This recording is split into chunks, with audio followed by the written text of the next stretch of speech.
Bogus दिव्यांग असलेल्या दोन उमेदवारांवर एमपीएससी मेहरबान आहे। बाळू मार्कड आणि रुपेश पागोरे एमपीएससी कडून बाद, मात्र ब्लॅकलिस्टमध्ये नाव नाही। बाळू मार्कड दिव्यांग नसल्याचा पुढारी न्यूजनं भांडाफोड केला होता। मार्कड आणि पागोरे यांना अपात्र करून 9 महिने उलटलेत, मात्र अद्याप ही कारवाई का नाही असा सवाल आता या निमित्ताने निर्माण होतोय। आयोगाच्या 2021 मधील 623 जागांच्या भरती प्रक्रियेतील मार्कड आणि पागोरे हे उमेदवार होते। 2 एप्रिलला 2025ला पात्र उमेदवारांना नियुक्ती देत प्रशिक्षणासाठी पाठवण्यात आले। 17 मार्च 2025ला जाहीर केलेल्या काळ्या यादीत पागोरेसह मार्कडचा समावेश नाही, तर मॅटच्या आदेशानुसार अपात्र उमेदवारांवर कारवाई करणे हे बंधनकारक होते। मार्कड वैद्यकीय पडताळणीत 47 पैकी 1% दिव्यांग त्या ठिकाणी आढळून आला होता, तर पागोरे मात्र वैद्यकीय पडताळणीला गैरहजर होता।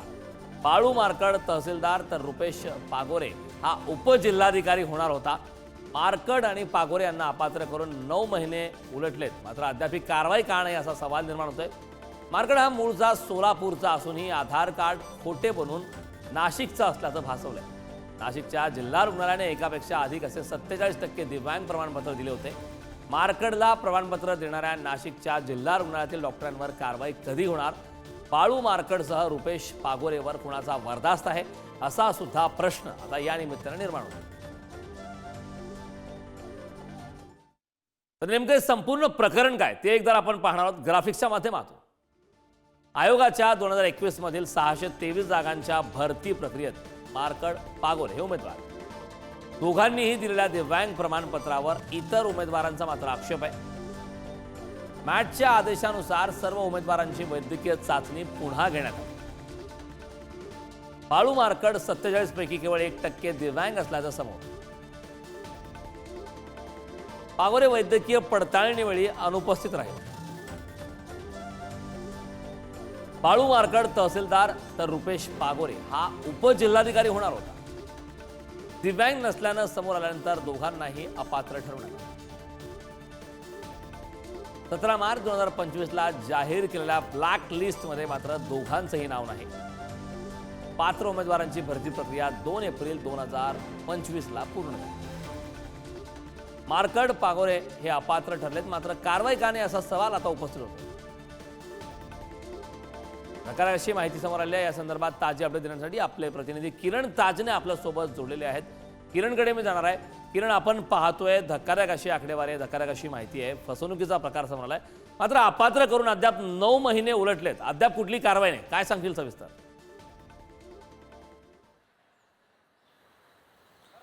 कारण खरं तर तू म्हणाला तसात की महाराष्ट्र लोकसेवा आयोग या सगळ्या मार्कड आणि पागोरेवर मेहरबान का अशा स्वरूपाचा सवाल या निमित्तानं उपस्थित होतोय। खरं तर पुढारी न्यूजने 9 महिन्यांपूर्वी हे या प्रकरणाची पूर्ण उकल केलेली होती, भांडाफोड केलेला होता। बाळू मार्कडचं आधार कार्ड कसं खोटं आहे हे समोर आणलेलं होतं। बाळू मार्कड हा सोलापूरचा आहे आणि तो नाशिकचा कसा त्यानं दाखवलेलं होतं हे पुढारी न्यूजनं उघडकीस आणलेलं होतं।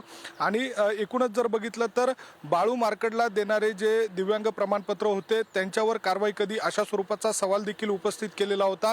एकूणच हे संपूर्ण प्रकरण जर बघितलं तर 2021 मध्ये महाराष्ट्र लोकसेवा आयोगाने 623 जागांसाठीची भरती प्रक्रिया राबवलेली होती। त्यामध्ये 20 जागा या दिव्यांगांसाठी होता, तर त्या 20 जागांमध्ये 8 जागा या एकापेक्षा अधिक दिव्यांगत्व असलेल्या उमेदवारांसाठीच्या होत्या आणि त्यामध्ये जे उमेदवार होते त्यांच्यावर आक्षेप घेण्यात आलेला होता आणि त्यांची पुनर्पडताळणी व्हावी अशा स्वरूपाची मागणी करत मॅटमध्ये धाव काही उमेदवारांनी घेतलेली होती आणि त्या सगळ्या पार्श्वभूमीवर ही संपूर्ण तपासणी सुरू करण्यात आलेली होती।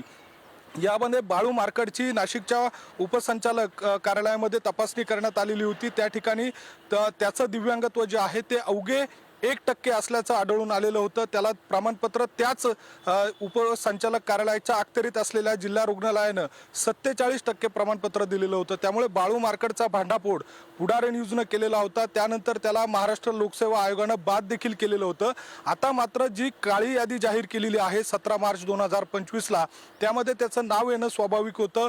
पागोरे देखील या सगळ्या काळामध्ये वैद्यकीय चाचणीला गैरहजर राहिलेला होता, त्याला देखील बाद करण्यात आलेलं होतं आणि मॅटच्या आदेशानुसार कायद्यानुसार जो नियम सांगतो, ज्यामध्ये बाद केल्यानंतर त्यांच्यावर कारवाई होणं अपेक्षित असतं, तशी कारवाई मात्र झाली नाही. त्यामुळे मार्कड आणि पागोरे यांच्यावर महाराष्ट्र लोकसेवा आयोग मेहरबान का, आणि ही जर कारवाई होत नाही तर पुढील जी कारवाई आहे, ज्यांना प्रमाणपत्र दिलं गेलं त्या अधिकाऱ्यांवर, त्या डॉक्टरांवर नेमकी कारवाई कधी होणार, असे हे अनेक प्रश्न या निमित्तानं उपस्थित होत आहे. महाराष्ट्र लोकसेवा आयोगाच्या स्पर्धा परीक्षा देणाऱ्या विद्यार्थ्यांमध्ये देखील यामध्ये दबक्या आवाजामध्ये चर्चा सुरू झालेली आहे. त्यामुळे आता महाराष्ट्र लोकसेवा आयोग या मार्कड आणि पागोरे यांच्या संदर्भामध्ये स्पष्टीकरण देणार का, हे बघणं महत्त्वाचं असणार आहे.